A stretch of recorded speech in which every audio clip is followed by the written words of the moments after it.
तो चलिए दोस्तों, हम पिछला क्लास में नागरी लिपि पाठ के VVI ऑब्जेक्टिव क्वेश्चन तथा लेखक परिचय पढ़ चुके हैं। फिर से एक बार देखिए, लिखा हुआ है नागरी लिपि पाठ के लेखक गुणाकर मूल्य है और ये अध्याय 5 है। तो इस पाठ के सब्जेक्टिव क्वेश्चन यानी दीर्घोत्तरीय और लघुत्तरीय प्रश्न पढ़ने का प्रयास करते हैं। तो देखिए यहाँ पर पहला क्वेश्चन लिखा हुआ है, नागरी लिपि कब तक एक सर्वदेशिक लिपि थी। तो इसको पढ़ने से पहले एक आपको मोटिवेशन शायरी सुनिए। तो देखिए लिखा हुआ है, वक्त और किस्मत पर कभी घमंड नहीं करना चाहिए, क्योंकि सुबह उनकी भी होती है जिनको कोई याद नहीं करता। ठीक है, तो चलिए बिना समय लॉस किए हुए पहला सुनिए। लिखा हुआ है, नागरी लिपि कब तक सार्वदेशिक लिपि थी। तो 8वीं 9वीं सदी से नागरी लिपि एक सर्वदेशी लिपि में प्रचलित था, लेकिन 8वीं से 11वीं सदी के बीच नागरी लिपि एक सार्वदेशिक लिपि माना जाता है। देखिए 8वीं से 9वीं सदी में नागरी लिपि एक सार्वदेशिक लिपि में प्रचलित था, लेकिन 8वीं से 11वीं सदी के बीच में नागरी लिपि एक सार्वदेशिक लिपि मानी जाती है। ठीक है, अगला क्वेश्चन सुनिए। लिखा हुआ है, नागरी लिपि के अक्षरों में स्थिरता कैसे आई। तो आपको बतलाना है कि लगभग 200 वर्ष पहले नागरी लिपि के टाइप बने, यानी कंप्यूटर या प्रिंटर का आविष्कार हुआ और इसमें पुस्तक छपने लगी, तब इसके अक्षरों में स्थिरता आ गया। यानी नागरी लिपि के अक्षरों में स्थिरता कैसे आई, तो आपको बतलाना है लगभग 200 वर्ष पहले नागरी लिपि के टाइप बने। यानी टाइप मतलब क्या बतलाएंगे, जो कंप्यूटर था यानी प्रिंटर था उसका आविष्कार हुआ, यानी उसके द्वारा प्रिंट किया जाने लगा। ठीक है, और प्रिंट करने के बाद इसमें पुस्तक छपने लगी, तब इसके अक्षरों में स्थिरता आ गई, यानी कम रुकावट आ गई। अगला देखिए, लिखा हुआ है 3 नंबर क्वेश्चन, नागरी लिपि में कौन कौन भाषाएं लिखी जाती है। तो देखिए यानी देवनागरी लिपि में कौन कौन भाषाएं लिखी जाती है। तो देवनागरी लिपि में हिंदी, संस्कृत, नेपाली, नेवारी, मराठी, प्राकृतिक आदि भाषाएं लिखी जाती है। यानी हिंदी भाषा में यानी हिंदी मतलब नागरी लिपि में कौन कौन सी भाषाएं लिखी जाती है। तो नागरी लिपि में हिंदी, संस्कृत, नेपाली, नेवारी, मराठी और प्राकृतिक भाषाएं लिखी जाती है। इसमें सबसे ज़्यादा फेमस ये है संस्कृत है, हिंदी है, नेपाली है, नेवारी है, मराठी है। ठीक है, अगला क्वेश्चन देखिए 4 नंबर लिखा हुआ है, लेखक गुणाकर मूल्य ने किन भारतीय लिपि से देवनागरी लिपि का संबंध बतलाया।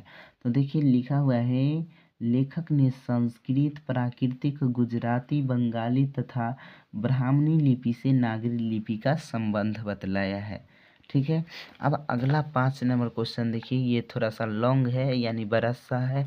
तो देखिए लिखा हुआ है, नागरी लिपि को देवनागरी कहते हैं, लेखक इस संबंध में क्या बतलाते हैं। यानी नागरी को देवनागरी क्यों कहा जाता है। तो सुनिए, कहता है नागरी को उत्तर भारत में देवनागरी कहा जाता है, यानी नागरी को उत्तर भारत में देवनागरी कहा जाता है। लेखक के अनुसार देवनागरी नाम के कारण विद्वानों के बीच काफ़ी मतभेद हुआ। मतलब देवनागरी को देवनागरी कहा जाता है, इसमें बहुत सारे विद्वानों में मतभेद हो गया है। ठीक है, तो आगे देखिए लिखा हुआ है, परंतु एक मत के अनुसार काशी देव की नगरी है, इसीलिए यहाँ की लिपि को देवनागरी कहा गया। और दूसरे मत के अनुसार चंद्रगुप्त द्वितीय यानी विक्रमादित्य का व्यक्तिगत नाम देव था, इसलिए पटना था, और बतलाएंगे इसीलिए पटना को देव का नगर और यहाँ प्रचलित लिपि को देवनागरी कहा गया। यानी देव मतलब नागरी को देवनागरी कहा गया। क्यों कहा गया, तो इसमें काफ़ी विद्वानों के बीच मतभेद हुआ है, लेकिन एक मत के अनुसार बतलाएंगे कि काशी देव की नगरी है, इसीलिए यहाँ की लिपि को देवनागरी कहा गया। लेकिन दूसरे मत के अनुसार चंद्रगुप्त द्वितीय यानी विक्रमादित्य का व्यक्तिगत नाम देव था, इसलिए पटना को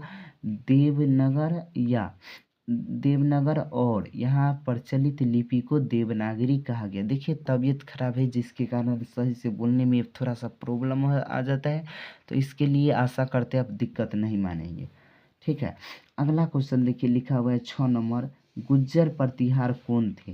तो देखिए बतलाएंगे, भारत के बाहर से आए शासक को गुज्जर प्रतिहार माना जाता है।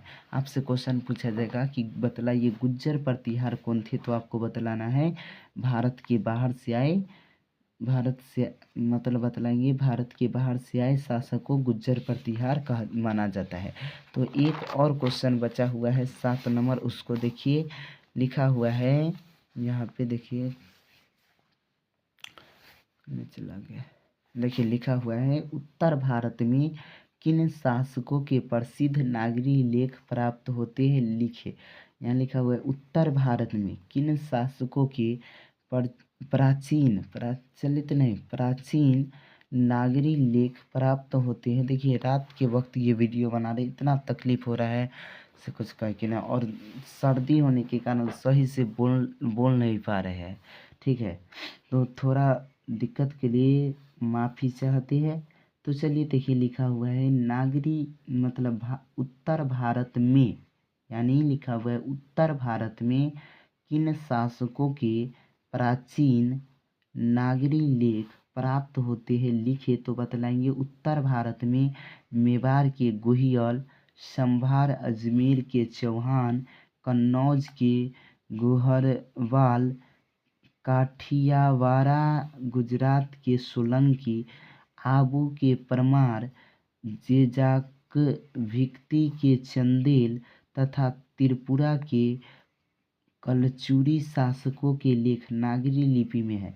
यानी इतने शासक का नाम हम बतलाए, उन सब के लेख नागरी लिपि में है। फिर से एक बार रिपीट करते हैं, देखिए उत्तर भारत में मेवाड़ के गोहिल, संभार अजमेर के चौहान, कन्नौज के गोहरवाल, ओकर बाद काठियावाड़ा गुजरात के सोलंकी, आबू के परमार, जेजाक भिक्ती के चंदेल तथा त्रिपुरा के कलचुरी शासकों के लेख नागरी लिपि में है। तो चलिए आज इतना ही पर रहने देते हैं, फिर अगले अध्याय जिसका नाम देखिए नीचे लिखा हुआ है बहादुर, और बहादुर पाठ के लेखक अमरकांत है। इस पाठ के लेखक परिचय के बारे में पढ़ेंगे, फिर ऑब्जेक्टिव, फिर अगला दीर्घोत्तरीय या लघुत्तरीय प्रश्न पढ़ेंगे। तो चलिए आज के लिए बस इतना ही, जय हिंद।